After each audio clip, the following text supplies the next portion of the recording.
Donc bonsoir à toutes et à tous. Merci d'être venus nombreuses et nombreux chez Caribe ce soir. On est très heureux d'accueillir Claro, qui a réussi ce défi assez monumental, dont vous pouvez voir le résultat un peu partout dans la salle. Jérusalem, donc d'Alan Moore, dont on va parler ce soir du roman, de sa traduction. On va écouter donc quelques interventions de quelques minutes d'Alan Moore à propos de Jérusalem, à propos de ce qui l'environne. Et simplement, pour rappeler, je pense que tout le monde le sait, ce qui est très étonnant dans ce travail, donc qui lui a pris 10 ans, Alan Moore, et qui a pris une bonne année, je crois, à Claro pour arriver à du français mourien.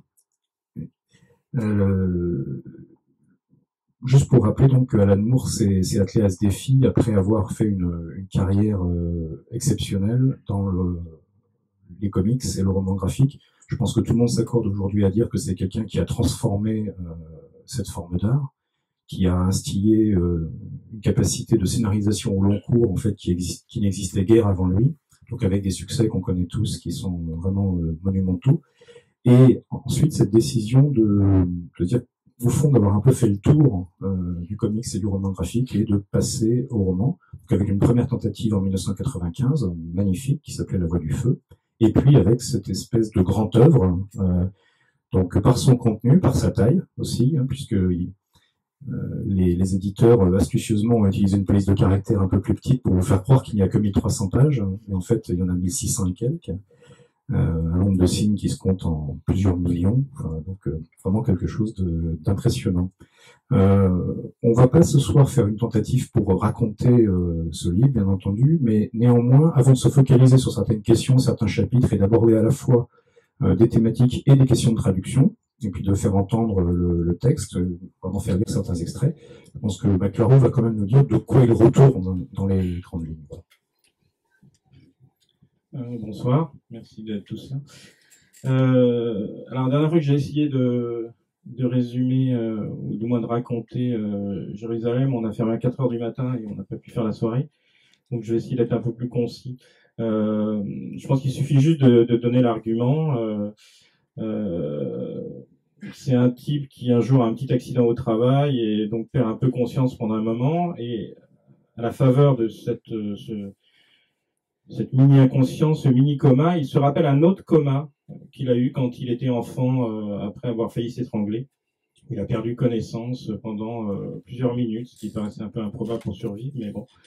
Et en se rappelant ce mini-coma, il se rappelle tout ce qui s'est passé pendant ce coma, et c'est une histoire très étrange, puisqu'il est mort pendant quelques minutes, et donc pendant ces quelques minutes, en réalité, il a vécu des tas de choses, et c'est ça qu'il va raconter. Et un jour, il en parle, après cet accident, il parle à sa sœur, qui est illustratrice et peintre. Il parle de cette expérience étrange qu'il a eue. Elle lui dit, moi, voilà, elle est peintre, et donc je vais faire des tableaux sur tout ce que tu as vécu. Et donc le livre, en fait, est un petit peu une exposition de tous ces moments qui sont vécus. À la fin, il y aura même l'exposition où il y aura toutes les toiles exposées qui, en fait, correspondent au chapitre. Voilà, donc je pense qu'il ne faut pas en raconter plus, si ce n'est que ça se passe à Northampton, qui est la ville d'Alan Moore, dont il n'est quasiment jamais parti, qu'il connaît très bien, où sa famille habite depuis longtemps, où il connaît beaucoup de gens, dont il s'est énormément inspiré pour l'écriture de ce livre. C'est quelqu'un qui a beaucoup travaillé sur les archives et sur le passé de Northampton, et il a réussi à mettre tout ça dans le livre, non pas pour en faire un objet clos et un peu étouffant, mais au contraire pour ouvrir Northampton sur le temps, l'espace et l'histoire. Voilà, donc on va écouter Alan Moore nous parler pendant quelques minutes de Northampton, simplement pour faire le lien. Quand il avait fini La Voix du Feu, qui saisissait en 15 nouvelles 15 moments de l'histoire de Northampton étalés sur 3000 ans, il avait dit je suis quand même assez content de ce que j'ai fait, mais j'aurais dû probablement prendre une moins grande surface que Northampton et la creuser plus en profondeur. Ce qu'il a fait en fait avec Jérusalem, puisque comme il en expliquera, il ne parle pas de tout Northampton en réalité, mais seulement d'une partie.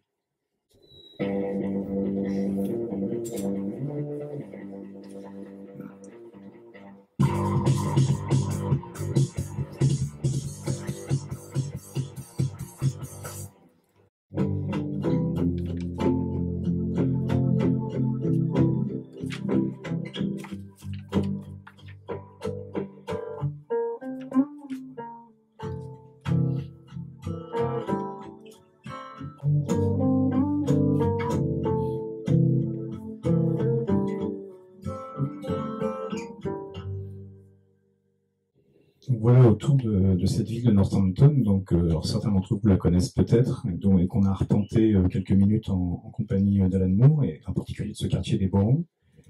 Donc, Laro va nous parler de deux chapitres qui sont vers le début, hein, qui sont les chapitres 5 et 7,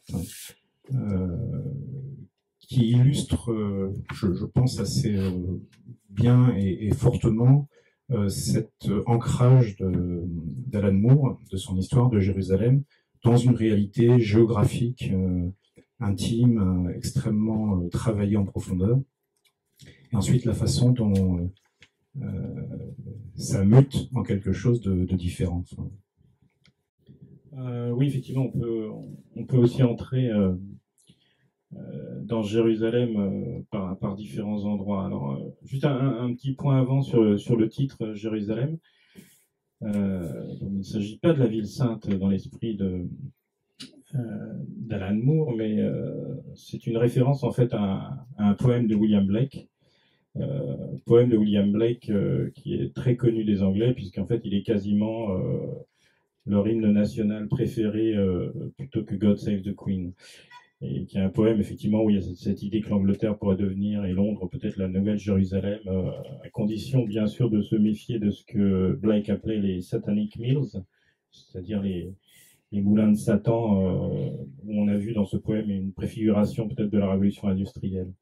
Ce qui est intéressant dans le chapitre 5, enfin ils ne sont pas numérotés dans le livre, mais bon, en gros c'est le 5 qui s'appelle Une croix à l'endroit, c'est que ça nous montre un moine je ne vais pas dire de bêtises sur le siècle, je crois que c'est 6e siècle, c'est ça? 6e ou 9e, je ne sais plus. Je crois que c'est 6e. 9e. Ouais, c'est plus raisonnable, 9e. Un moine au 9e siècle qui débarque dans Northampton, qui s'appelle évidemment pas Northampton à ce moment-là. Et pour le lecteur, c'est très intéressant parce que donc on est au chapitre 5, il a déjà eu 4 chapitres où il a vu des personnages qui se promenaient dans Northampton, il y a eu des noms de rues qui ont été donnés. Il commence à avoir une idée comme ça géographique de la ville, il commence à comprendre effectivement que la ville va être très importante dans le roman, qu'il va falloir se situer, même si c'est pas si compliqué que ça. Bon, déjà, on a mis un petit plan au début du livre, et puis surtout, au bout d'un moment, c'est vraiment toujours un peu les mêmes rues, parce que c'est un quartier très défini qui s'appelle les Boroughs, quartier où a grandi Alan Moore. Et tout d'un coup, au lieu d'être dans le Northampton, on va dire du début du 21e siècle, il se retrouve dans des boroughs très, très différents, avec des palissades, des clôtures, des petits chemins de terre battue, effectivement, parce qu'on est au 9e siècle. Et ce qui est intéressant, c'est que ça va nous permettre de comprendre, entre autres choses, l'origine du nom des rues. Par exemple, il y a une rue qui revient très souvent dans Jérusalem, qui s'appelle Scarletwell Street. Et dans ce chapitre-là du moine, à un moment, ce moine a envie de s'abreuver, donc il s'approche d'un puits, il tire de l'eau du puits, il essaye de la boire, et là il a comme un choc, car l'eau est du sang. Il se dit que Dieu lui a envoyé un message un peu rude. Et là, finalement, il comprend que cette eau, l'eau de ce puits est rouge parce qu'il y a des teintureries qui sont installées à Northampton, et que donc, voilà, avec les pigments, etc., tout ça finit dans le puits. Parce que Scarlet Well, ça veut dire écarlate, hein, et Well, c'est le puits, donc voilà. Donc c'est une façon qu'a Alan Moore, non seulement de nous aider à nous repérer dans la ville, mais de nous donner toute l'épaisseur géographique et historique de cette ville. Ce moine va également croiser des gens qui travaillent le cuir, et on le comprendra à un moment dans le roman, où on peut le savoir déjà, que Northampton a été très important comme industrie du cuir, fabriquait énormément de chaussures, ce qui fait que, évidemment, pendant la guerre, si vous fabriquez des chaussures, ça booste un peu l'industrie. En revanche, quand la guerre est finie, bah, évidemment, il y a beaucoup besoin de moins de chaussures, parce qu'il y a beaucoup moins de soldats et beaucoup moins de pieds surtout.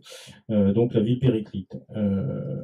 Il va également parler d'aspects politiques et d'aspects religieux pour essayer de nous faire comprendre que Northampton a été une ville très importante qui chaque fois était au bord de devenir, sinon la capitale, du moins en tout cas un point névralgique en Angleterre, mais chaque fois parce qu'il y avait un esprit très séditieux qui régnait à la fois politiquement et religieusement à Northampton. Le pouvoir s'en est toujours méfié, il a toujours écarté et a finalement un jour décidé de la piller et de la raser.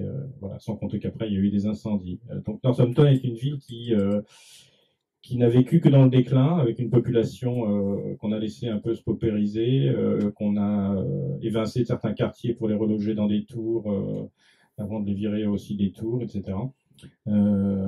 Et donc tout ça est perçu par ce moine qui doit apporter une croix, et on lui dit, c'est une croix qui ramène de Terre Sainte, une croix en pierre, et il y a eu une apparition, on lui a demandé de ramener cette croix comme ça au centre du pays.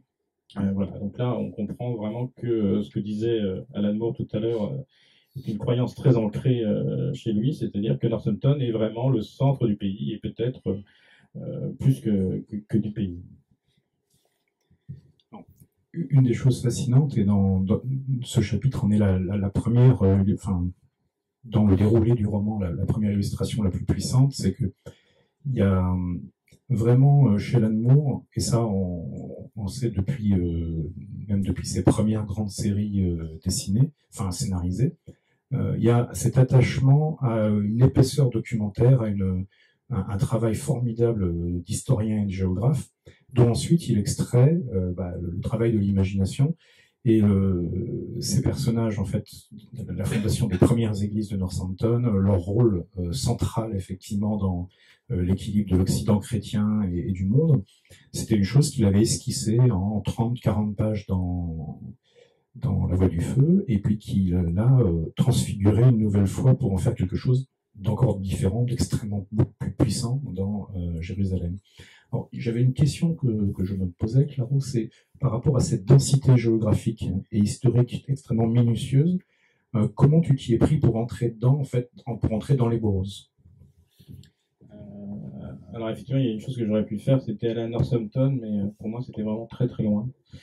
Donc en fait, j'ai plutôt travaillé à partir un plan papier de la ville actuelle. J'ai réussi également à trouver dans quelques bouquins des plans un peu plus anciens de la ville. J'ai pu m'y promener de façon un peu virtuelle via Google Maps, vous savez, vous pouvez un peu passer de l'état de faucon à celui de piéton et voir effectivement les rues et à essayer d'avoir très vite une idée du quartier pour savoir, voilà, qu'on comprenne bien que telle rue donnait sur telle autre, que ça montait, que ça descendait ou des choses comme ça.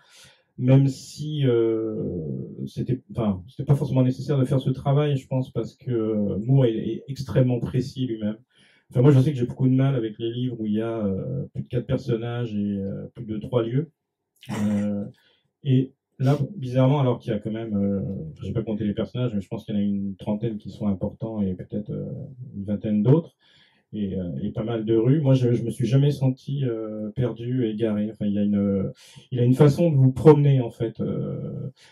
Alan Moore, c'est ça qui le rend proche, par exemple, d'auteurs comme Ian Sinclair, qui est un ami de Moore, ou ce sont deux écrivains qui non seulement arpentent un peu les mêmes territoires anglais, avec une prédilection pour Londres pour Ian Sinclair, mais en plus qui s'intéressent tous les deux, qui sont intéressés tous les deux en tout cas à des sujets communs comme Jack l'Éventreur, effectivement, et puis la population de l'asile de Northampton dont on parlera tout à l'heure.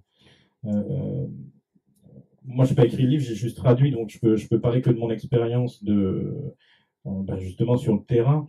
Ce qui était en tout cas très intéressant, c'est que pour un traducteur, c'est toujours un peu pesant d'avoir à traduire un livre qui fait un certain nombre de pages. En l'occurrence, ça fait 3 500 000 signes.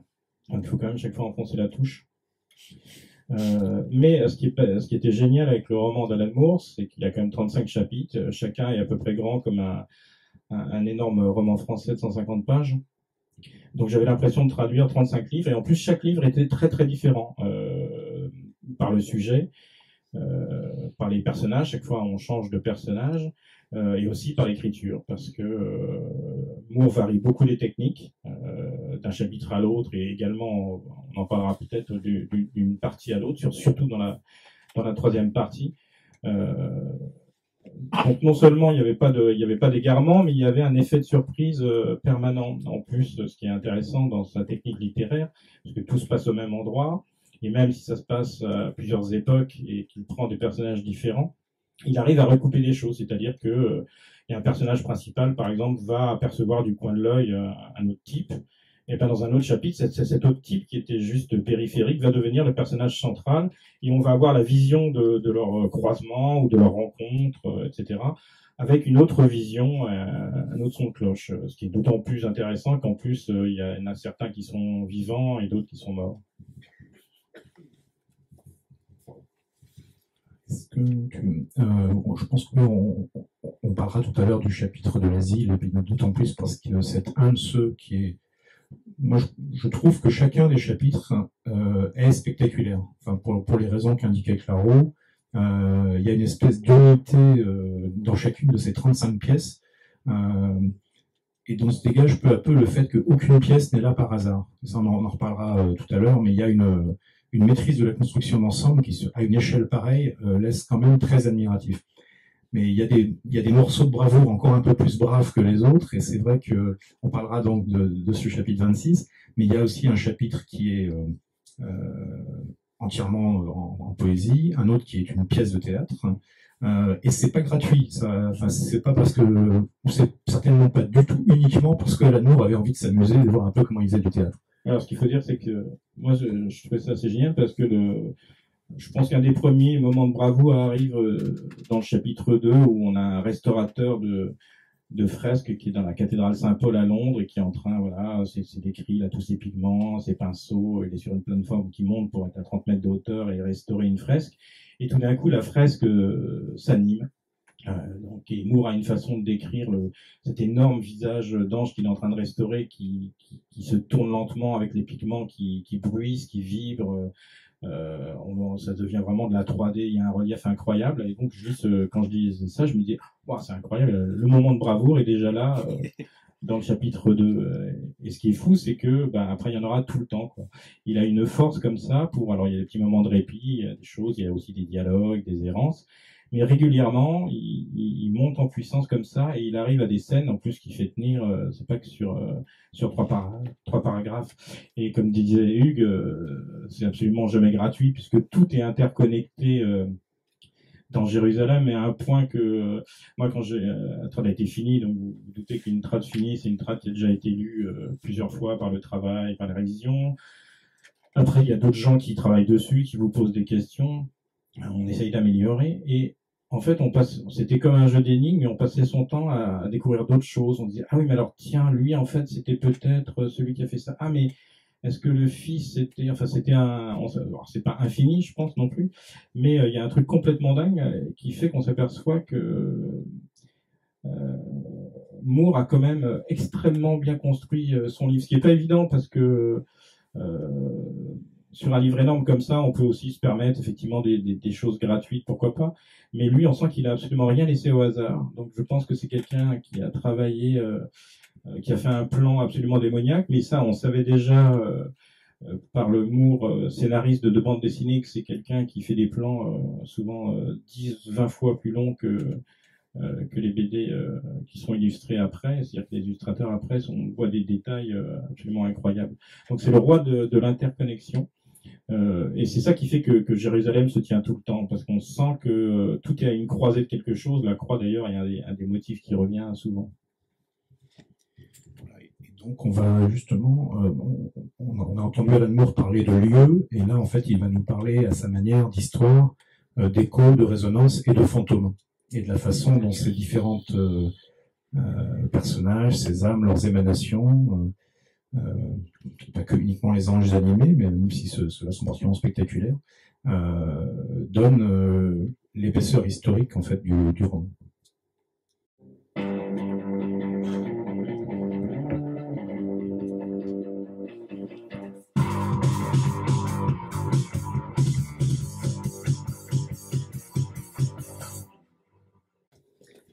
C'est une des choses que j'ai trouvé les plus fascinantes la première fois, au fur et à mesure que j'avançais dans Jérusalem, c'est que, et évidemment, je n'avais pas entendu à cette époque-là Alan Moore en parler, c'est de cette convocation de personnalités, de célébrités ou de demi-célébrités, mais de gens qui ont joué un rôle dans l'histoire de Northampton, dans cette histoire secrète ou dans cette histoire intime.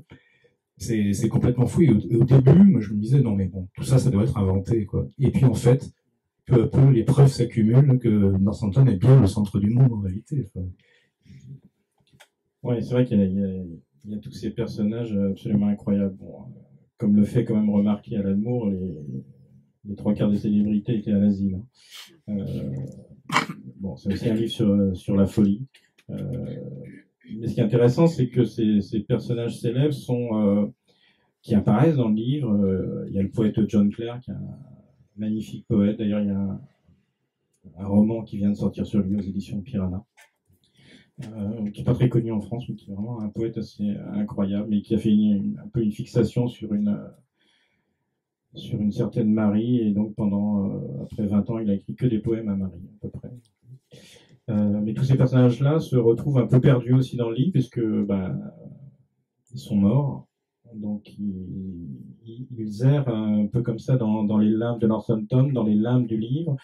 Ils vont rencontrer également d'autres personnages, et ce qui fait que, au lieu d'être traités comme des célébrités, voilà, il y a quand même il y a Beckett avec un T, Beckett avec deux T, il y a John Clare, il y a Lucia Joyce, il y a d'autres gens, mais ils vont être traités au même niveau que les autres personnages de Jérusalem. Et c'est là où on voit que le grand intérêt d'Alan Moore, c'est pour les gens du peuple, c'est pour tous ces gens qui ont été soit des travailleurs, soit des vagabonds. Il y a un personnage d'une prostituée junkie, etc. Et il s'intéresse beaucoup à tous ces gens qui ont une fêlure, qui ont été fêlés surtout par la situation, par l'histoire, par la société, et qui, voilà, au seuil de la mort ou même après la mort, on garde cet esprit comme ça un petit peu blessé.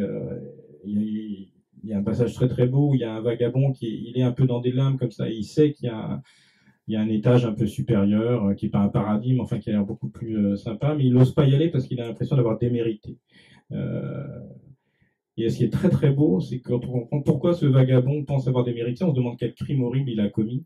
Et en fait, il explique à un moment qu'il était amoureux d'une fille, et qu'il n'en pouvait plus. Et un jour, il s'est dit, je suis allé l'attendre au coin d'une rue, et en fait, il avait le projet de la violer. Et il ne le fait pas. Mais dans son esprit, il s'en voudra toujours d'avoir eu cette pensée, cette intention du viol. Donc là, je trouve que c'est quelque chose de très intéressant. C'est pas juste quelqu'un qui est criminel, c'est qu'il a la conscience d'un crime qui n'a pas été commis. Et donc, comme il se sent un peu penaud par rapport à tout ça, effectivement, il n'ose pas monter là. Donc, ce qui fait que Northampton est stratifié comme ça dans le roman de Moore par différents niveaux. Alors après, évidemment, il y a des gens qui arrivent à traverser tous les niveaux. On les verra pas mal dans le livre. C'est un peu le club des 5. Ce sont des petits gamins qu'on a appelés en traduction les enfantômes. Ça tombait bien, et qui, eux, peuvent aller partout, et qui, enfin, pour eux, la mort est devenue une cour de récréation. C'est une des choses que j'ai trouvé très belle aussi. Enfin, tu le mentionnais à propos justement de ce vagabond. Enfin, c'est régulièrement, c'est-à-dire dans de nombreux chapitres et dans des situations très différentes, Alan Moore déploie une incroyable technique en fait pour nous laisser nous approprier la réalité, même si elle est fantomatique, d'une situation. C'est-à-dire que il y a vraiment, il nous accompagne de façon magnifique et assez vicieuse pour qu'on réalise tout à coup ce dont on parle réellement. Donc, oui, en fait, on est en train de parler d'un mort, ou en fait, on est... Et c'est très insidieux, et c'est magnifique. Enfin, vraiment, moi, c'est une des choses qui m'a le plus touché, et ça, dès les tout premiers chapitres, il y a cette manière de manier ce à quoi on s'attend, parce qu'on se doute que le fantastique est un univers familier pour Alan Moore, que là-dedans il a tous ses repères, toutes ses arcs, mais il le fait d'une façon, je trouve, très inhabituelle, très anti-spectaculaire, et avec un impact 10 fois plus fort que ce qui serait probablement le cas en utilisant les effets spéciaux disponibles. Ce qui est intéressant, c'est qu'il y a une porosité entre le monde des vivants et le monde des morts, parce qu'en fait, dans l'esprit de Moore, il y a 3 types de personnes vivantes qui peuvent arriver à voir ou entendre ou apercevoir, enfin à prendre conscience que les morts vivent parmi nous. Et ce sont les fous, les alcooliques et les drogués. Alors bon, parfois, il y en a qui arrivent à combiner les 3, donc là, ils ont vraiment une supervision, etc. Donc c'est un peu cliché, évidemment, c'est cette idée-là, mais à la fois les personnages dont parle Moore, qui sont atteints soit de folie, ou en tout cas caractérisés comme fous, soit alcooliques ou drogués, nous sont donnés dans leur réalité. C'est-à-dire la jeune femme qui est junkie, on comprend tout à fait pourquoi elle en est arrivée là. Les fameux fous de l'asile, bon, chaque fois, c'est des cas évidemment particuliers. On comprend pourquoi John Clare a été interné, ou Malcolm Arnold, qui est un compositeur, ou il y a toute l'histoire de Lucia Joyce. Donc, c'est pas juste des clichés comme ça, mais on comprend bien que ces gens, qui souvent d'ailleurs étaient aussi des créateurs pour certains, pouvaient avoir effectivement une vision d'une forme d'au-delà. Et pour Moore, voir les spectres, c'est pas juste être alcoolique, fou ou toxicomane, c'est aussi avoir une vision, c'est-à-dire voir les spectres, c'est voir le passé, se rappeler des gens qui ne sont plus là, se rappeler de l'histoire d'une ville, se rappeler des membres de sa famille ou des personnages qui formaient le quartier. Et je sais que mes recherches sur les personnages, bon, alors pour les personnages historiques, bon, voilà, j'avais des sources.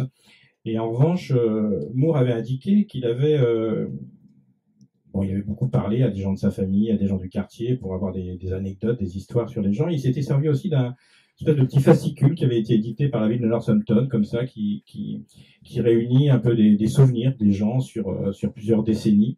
Un petit fascicule qu'il était absolument impossible de se procurer, complètement épuisé, mais qui donnait comme source presque génétique de son livre. Et finalement, j'ai réussi à en trouver des passages sur Internet, et là c'était assez extraordinaire parce qu'il y avait au moins 5-6 personnages du livre qui étaient décrits par des gens qui étaient oui, je me rappelle très bien de Black Charlie, c'était un des seuls noirs de Northampton, je me rappelle très bien du personnage du ratier, c'est un type qui avait des furets dans ses poches et qui attrapait les rats, et il y en a comme ça plusieurs, et donc c'était vraiment étonnant de voir que malgré la charge fantastique, onirique, imaginaire qu'il y a dans le livre, en fait, tous les personnages ont existé en chair et en os.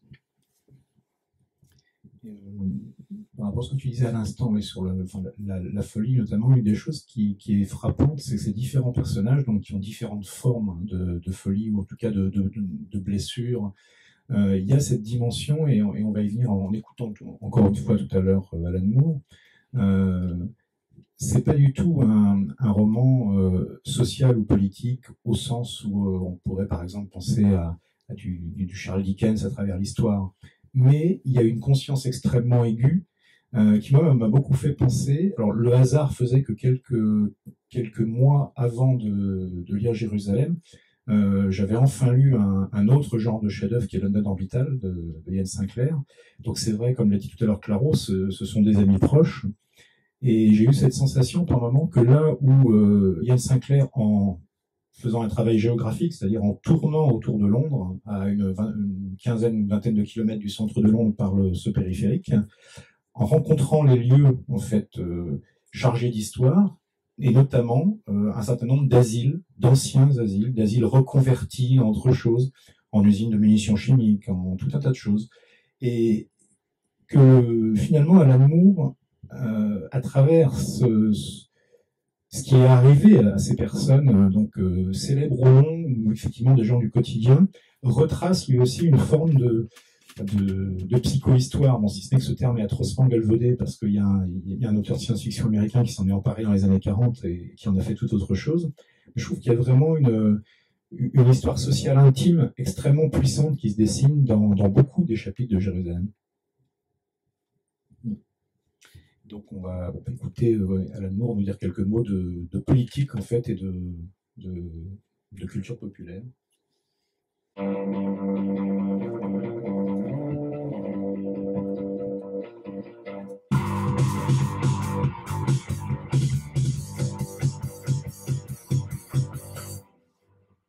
Voilà, je propose que justement, par rapport à ce qu'on disait juste précédemment, on fasse une incursion un peu plus en profondeur dans un chapitre alors, qui est un des nombreux morceaux de bravoure, à la fois bon, parce qu'il traite de folie, parce qu'il est l'un des plus vibrants hommages en fait à un écrivain qui est contenu dans Jérusalem, mais aussi parce que je pense que ça a dû être une espèce de défi personnel et de régal en fait pour le traducteur et le lecteur qu'il y a à l'intérieur du traducteur.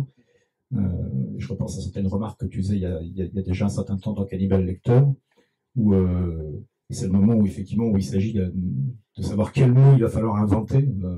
Il y a une délectation particulière peut-être sur ce chapitre-là, enfin donc le chapitre 20, qu'on appelle le chapitre 26. Oui, alors, chapitre 26, je l'avais regardé un petit peu avant de traduire, et c'est vrai qu'il est très excitant, il est très beau surtout.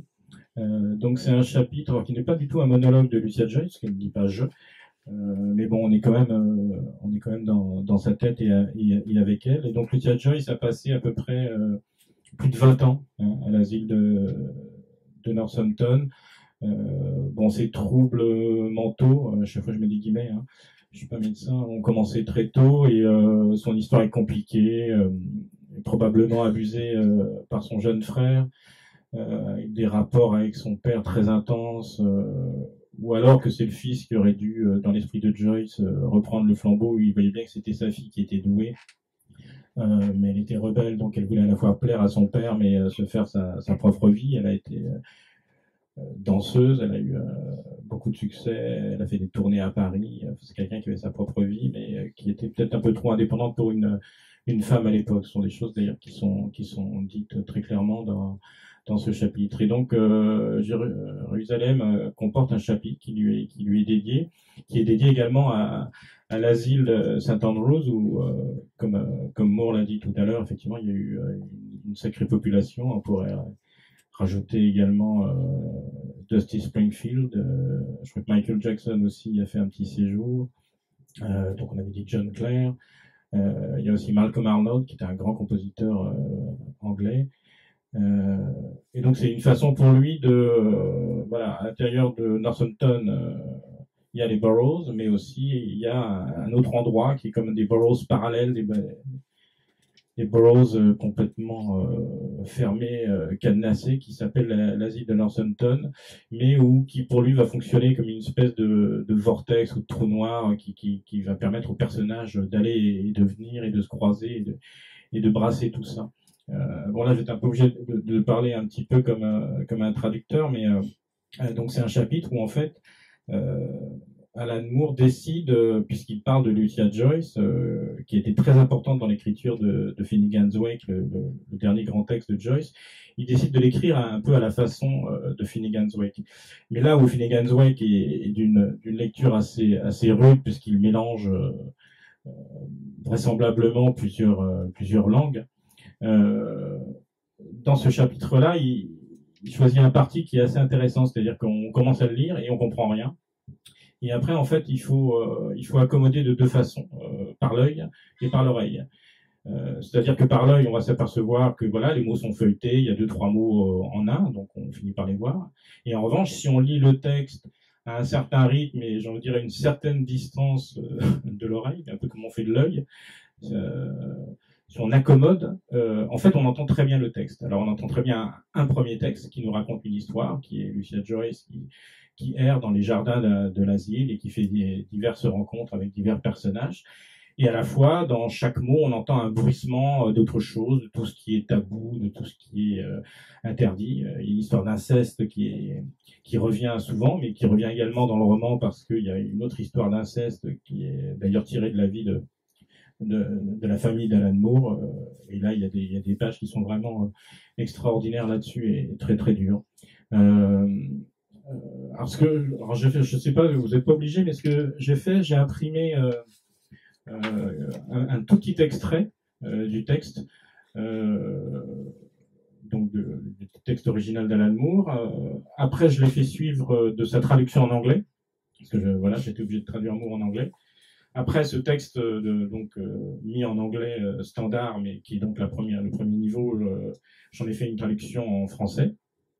Et après, évidemment, il y a le texte définitif quand il a été recrypté, si on veut dire. Donc je peux vous le faire circuler, vous n'êtes pas obligé de le lire maintenant, vous pourrez regarder ça plus tard. Mais je vais lire quand même un petit extrait pour vous donner à l'entendre. Voilà, il y a que 20 feuilles, donc peut-être faites circuler une par deux, ou comme vous voulez.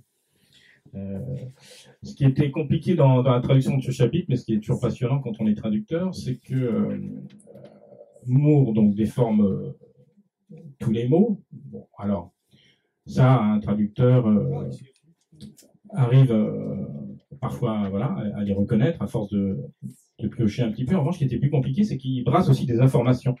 Il brasse, comme on l'a dit, des personnages réels, des choses historiques comme ça, mais comme il déforme les mots, c'est impossible dans un premier temps de reconnaître. C'est-à-dire que, bon, Lucia Joyce, ça j'avais compris qu'il parlait de Lucia Joyce, mais par exemple, si il parle de John Clare, il va pas dire John Clare, il va déformer son nom.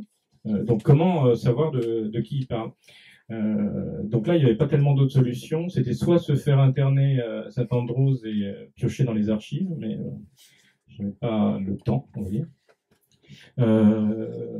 Et il y avait une autre solution, et j'ai eu de la chance, c'est qu'il existait un livre sur l'asile psychiatrique de Saint-Andrews, qui parlait un peu de tous ces patients. Donc, j'ai dû passer quand même un bon bout de temps à décrypter les personnes susceptibles d'apparaître, et qui elles étaient, qu'est-ce qu'elles avaient fait, l'histoire de Malcolm Arnott, ce compositeur qui a passé du temps à l'asile et puis après qui a vécu enfermé dans un pub où il avait le droit de descendre de sa chambre quand il jouait des morceaux à toute la population avinée du pub. Donc après il y a toute l'histoire de John Clare, ce poète anglais, donc il fallait aussi lire les poèmes de John Clare, il fallait arriver à les mémoriser parce qu'il pouvait y avoir des bribes là-dedans. Et puis il y avait toute l'histoire de Lucia Joyce, dont je sentais bien que Moore, non seulement il connaissait bien son histoire, mais il s'en était vraiment inspiré. Et heureusement, il existe une biographie de Lucia Joyce en anglais, et Moore l'avait lu. Et donc moi, j'ai vraiment lu cette biographie très attentivement parce que le moindre petit détail de la vie de Lucia Joyce pouvait revenir dans le texte, mais comme il revient de façon, en tout cas dans une première lecture un peu cryptée et trouble, c'est pas évident de comprendre à un moment qu'elle balance une chaise. Et que c'est un détail très important dans la vie de Lucia Joyce parce que c'est comme ça qu'a commencé le début de sa série d'internement. Voilà, mais c'était assez passionnant parce que en fait ça révèle un peu la réalité de la traduction, c'est-à-dire qu'on traduit jamais juste un texte qui est comme ça à plat, c'est qu'il a toujours une épaisseur. Les mots viennent toujours d'ailleurs, l'écrivain a toujours des références, donc pour lui, il y a des mots qui viennent de Shakespeare, dans sa tête, forcément, même si c'est des mots d'usage courant. Et donc, et le rendu, effectivement, n'est pas un pur déplacement, parce que là, par exemple, c'était pas possible. Ce que je donne sur la feuille, pour donner l'impression que j'ai un texte anglais, j'en fais une traduction en anglais. Ça, j'étais obligé de la faire pour avoir la base. Mais je savais bien que c'était la base. Ça me donnait pas tout le feuilletage des mots et tous les autres sens. En revanche, quand je repasse en français mourien, on va dire, je peux pas reprendre pour chaque mot le double sens dans les mots porte-manteaux qui est là et faire exactement l'équivalent. Alors oui, c'est possible, je pense que mais dans ce cas-là, ça prendrait 10 ans et c'est pas pour ça que le texte gagnerait en dynamique ou en élégance. Donc en fait, ce que le texte, quand il atteint ce niveau on va dire, de complexité vous indique, en tout cas en tant que traducteur, mais sûrement aussi en tant que lecteur, c'est qu'il demande à être réinventé. C'est-à-dire qu'il faut comprendre comment il fonctionne, il faut voir voilà pourquoi Moore déforme les mots, quel genre de mots il fait survenir cachés ou amputés, pourquoi il en ampute certains, pourquoi il il en resserre plusieurs, etc. Et on comprend voilà qu'il essaye de dire certaines choses qui sont tabous. Il y a un arrière-fond sexuel qui est très important. Donc, alors ça c'est un peu la déception peut-être pour vous dans le livre, c'est que les vrais passages de cul, il faut vraiment y arriver. Ils sont assez cryptés dans un premier temps. Mais bon, si vous mettez un petit peu de bonne volonté, vous aurez droit à un 69 entre Lucia Joyce et Dusty Springfield, donc ça vaut le coup quand même, je pense, au final. Mais je vais lire un petit passage et vous verrez que, enfin, je pense qu'à l'oreille, ça vous paraîtra presque limpide, ou voilà, vous aurez l'impression que j'ai un problème d'élocution, alors qu'à l'œil, effectivement, ça peut sembler compliqué, mais vous, dès que vous le lirez dans votre tête ou à haute voix, les choses apparaîtront. Là, c'est un petit passage où justement John Clare tombe sur Lucia Joyce. Et évidemment, lui, il est toujours obsédé par la fameuse Mary dont j'ai parlé un peu plus tôt, donc il croit que c'est elle. Et il fait Mary Joyce, est-ce vraiment toi et non une autre rêve crudel? À que ma querie esclave, ô ma primivère et jeune épouse, viande à soir ici, à m'en crotter, que je pourrisse t'en serrurier dans mes bris. Lucia comprend à l'heure qu'il la confond avec une autre, très perdue qu'il erre dans ses rives. Mais le fait est qu'elle n'a guère trussé du Briton ces temps-ci, pour ainsi dire. Dans l'asile où elle passe ses journées, les occasions de faire la bête à dodo n'en courent pas les ruines. Rougifluant mégèrement et flattrifiée un tartinet, elle s'assuave près de cet inconnu. Ô nos hommes faits de la main étouffe que l'air veille.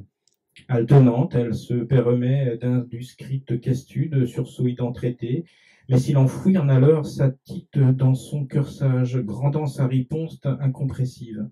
Quand enfin il s'extripe de son déculté, un frilet de balve reluit son teston à ses lavres.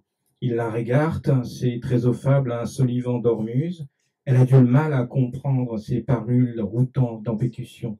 Ah, ma Marie, tu n'as pas le hors plié, j'espère, comme je t'écourtroussais quand tu vivais à Clitorne avec ton père Jim. Ça la se fait des harnais que joute cherche.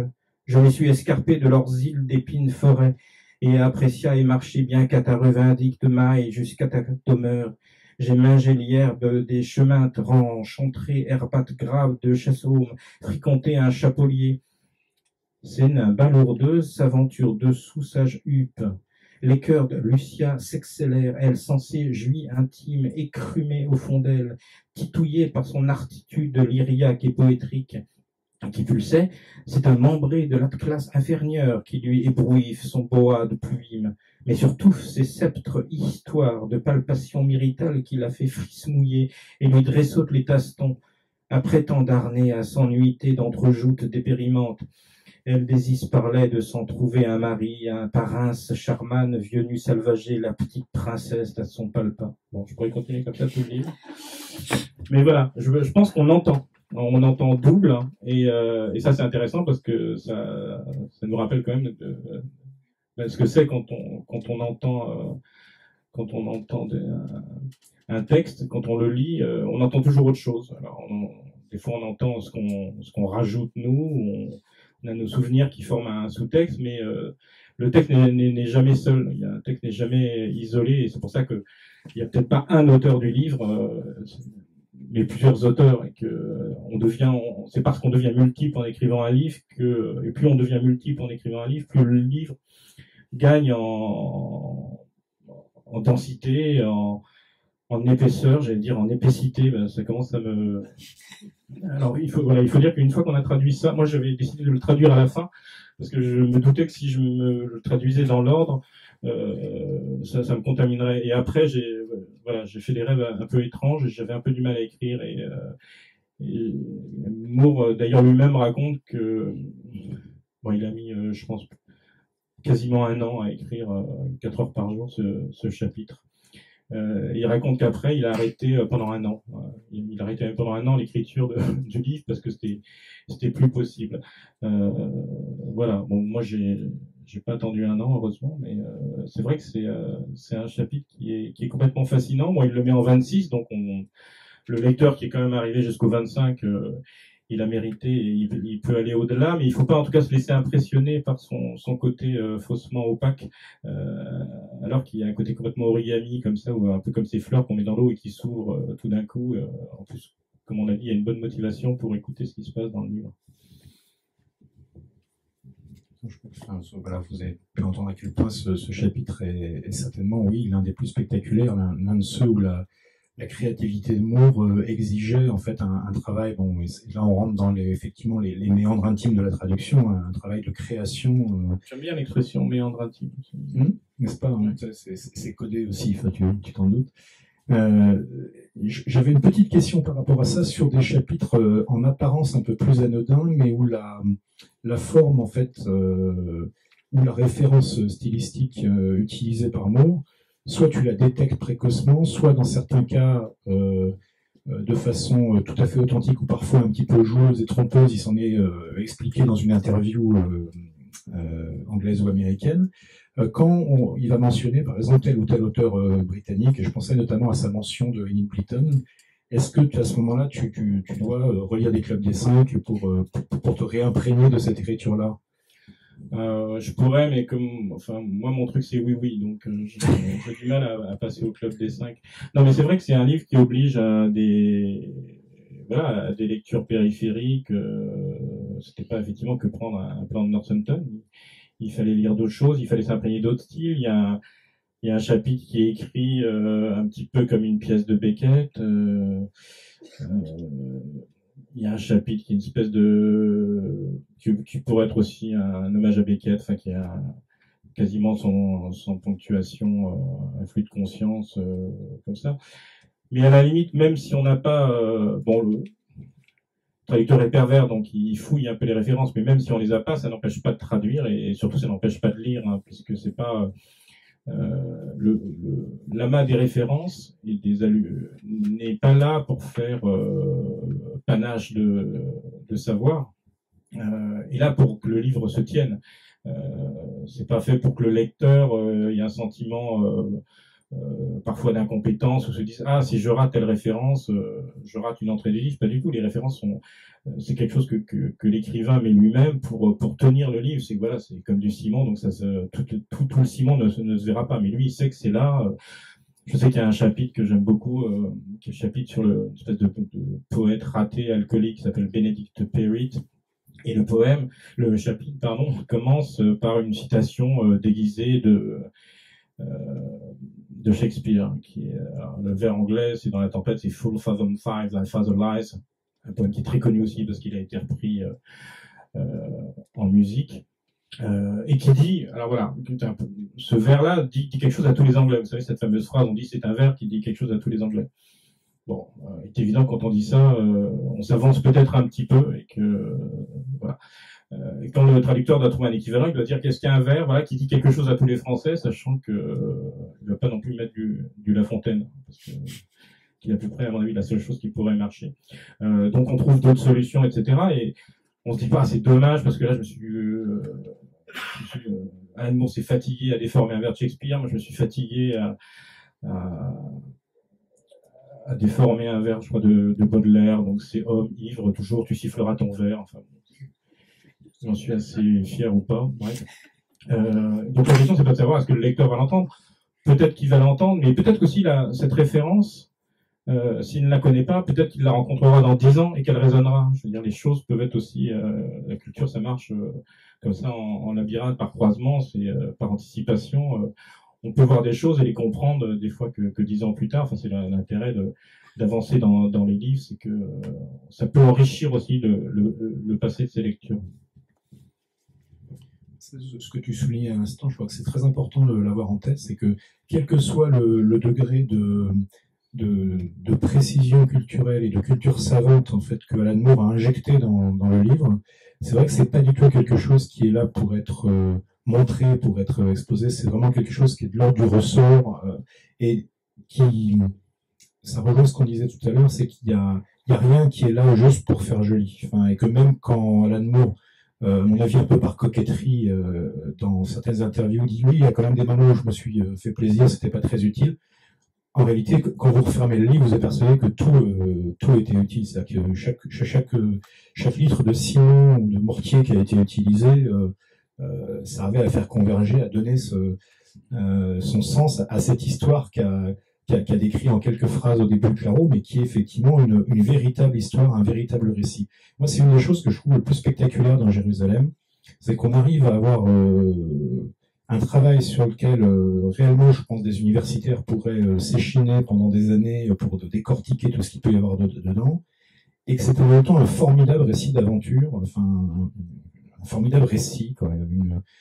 Il se passe plein de choses, ces personnages sont tous plus étonnants les uns que les autres, qu'ils soient pourtant des personnages simples, presque banals pour certains, un colporteur, prostituée droguée, et pourtant il y a une espèce d'épaisseur épique qui s'en dégage peu à peu, quoi, et qui pour moi ne tient pas du tout seulement à l'extraordinaire puissance que permet les 3 millions et quelques signes qui secrètent leur propre vertu. Mais donc, je trouve oui, c'est toujours un mot qu'on hésite un peu à employer, à dire un tour de force, mais il y a un tour de force parce que c'est pas du tout gratuit. Enfin, c'est une chose, moi, je trouve fascinante. Et par rapport à ce que tu disais à l'instant, je trouve que le plaisir, plaisir teinté probablement d'une certaine notion d'effort, mais qui a dû avoir à se plonger dans ça, a dû être quelque chose quand même d'assez rare. Enfin. En plus, on va finir là-dessus parce qu'on va pas non plus s'éterniser, mais quand les éditions Incultes m'ont proposé de traduire ce livre, ils m'ont demandé est-ce que tu veux traduire le nouveau livre d'Alan Moore. Je savais pas du tout ce que c'était. Et je leur ai dit oui, à une condition, c'est que ça soit pas trop gros, parce que là, je viens de finir 3 gros livres d'1 million de signes chacun, ça fait 3 millions de signes de suite, j'en ai un peu marre, donc ils m'ont dit non, tu verras, ça va. Et donc comme ils sont assez malins, ils m'ont envoyé les chapitres par fichier, comme ça, un petit fichier Word, où on a moins l'impression de la taille. Et puis évidemment, j'ai commencé à lire le 1, je me dis ça a l'air super bien, j'ai commencé le 2, ça a l'air absolument génial, après j'ai ouvert le 26 par hasard, j'ai dit c'est génial. Et voilà, après j'avais dit oui avant d'apercevoir que ça faisait 3 500 000 signes et que ça allait me prendre 15 mois. Mais voilà, comme quoi je voulais pas traduire un gros livre et j'ai pas hésité dès que je me suis lancé dedans. Donc même vous, si vous avez un peu d'appréhension par rapport aux dimensions du livre, sachez qu'une fois qu'on est happé dedans, il y a vraiment quelque chose qui se passe. Moi, j'ai l'impression qu'on devient, alors c'est un peu débile de dire ça, mais un des personnages du livre dans la mesure où il a tellement bien construit la géographie de Northampton, on a vraiment l'impression de bien connaître les lieux et on a l'impression de suivre des personnages comme ça. Et voilà, parce que Moore est quand même quelqu'un d'extrêmement visuel. C'est pas pour rien qu'il a réussi à écrire des scénarios de comics qui sont extrêmement puissants. C'est parce que il travaille par la vision. Vous verrez dans le livre, il y a des couleurs en permanence. Alors les couleurs, c'est pas, il va pas dire rouge, hein, il va dire rouge cerise clafoutis. Enfin, à chaque fois, il est précis. Donc en même temps qu'il vous donne une teinte, une nuance, il va vous donner un goût et presque une appétence. Enfin bon, c'est assez, c'est d'une richesse qui semble, je vais dire inexhaustible, mais je crois que c'est un anglicisme, enfin inépuisable. Et qui prouve, pour moi, et c'est ce qui m'a touché peut-être le plus chez Alan Moore, dans son livre et dans la traduction, c'est la générosité du livre, qui en permanence va à fond avec les personnages, avec leur passé, avec leur motivation, avec leurs doutes, leurs peurs, leurs blessures, et qui, pour quelqu'un comme moi, qui suis pas non plus archi fan du romanesque à 200%, m'a complètement emporté. Voilà, j'avais oublié qu'on pouvait brasser comme ça autant de personnages et les rendre vivants, mais vraiment par le langage, c'est-à-dire leur façon de parler, la façon, enfin, on a vraiment leurs habits, le moindre de leurs gestes est motivé. C'est quelque chose quand même de très fort qu'il fait, alors qu'il a en plus une intrigue incroyable à faire. Et qu'en plus, il veut se lancer dans des choses. Et je terminerai sur un petit détail, c'est que quand il avait écrit les 2 tiers, ils m'ont dit qu'il commençait un peu à fatiguer. Dans son plan, il voyait qu'il avait encore pas mal de choses à faire. Et donc, il s'est dit, je vais compliquer les choses maintenant. Et c'est pour ça que dans la troisième partie, il change tout le temps de registre, parce qu'il n'a pas voulu s'ennuyer. Et il s'est dit, il faut pas que le lecteur non plus s'ennuie, parce que là, il a déjà 1000 pages dans les pattes. Il faut qu'il aille jusqu'au bout. Et là, c'est une espèce de feu d'artifice qui n'en finit plus jusqu'à la fin. On va écouter une dernière fois Alan Moore pour conclure, mais avant ça, je voulais dire vraiment, merci infiniment, Claro, d'être là ce soir, surtout d'avoir accepté en fait cette mission un peu folle que tu avais proposée les éditions Incultes, parce que moi je pense que c'est un de ces textes qui marque vraiment, la lectrice ou le lecteur, c'est une de ses œuvres, et il y en a quelques-unes comme ça qui changent un peu la lectrice ou le lecteur à l'issue. On n'est plus tout à fait le même lecteur. Et c'est vrai que quelques retours déjà de lecteurs en un mois, gens donc, qui, oui, ont un peu d'appréhension, et il faut être honnête, il est gros ce livre, hein, et en fait qui se plongent dedans, chacun à son rythme, et c'est exactement ce que tu dis là. Les personnages sont tellement puissants, ils ont un tel impact que par rapport à des œuvres en centaines de pages, où si à un moment on s'arrête et on laisse passer une semaine, et on perd, et ça y est, on a un problème à cause du foisonnement.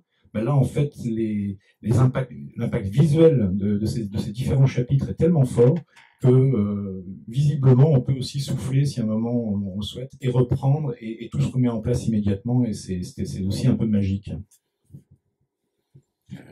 Ouais, et puis si vous hésitez, dites-vous que vous verrez après qu'il y a certains romans de 200 pages qui vous paraîtront très très longs par rapport à ça.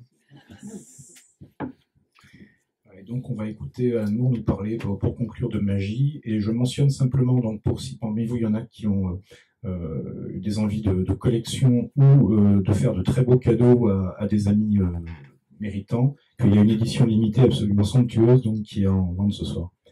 Voilà. Et donc merci beaucoup. J'ai perdu. Voilà.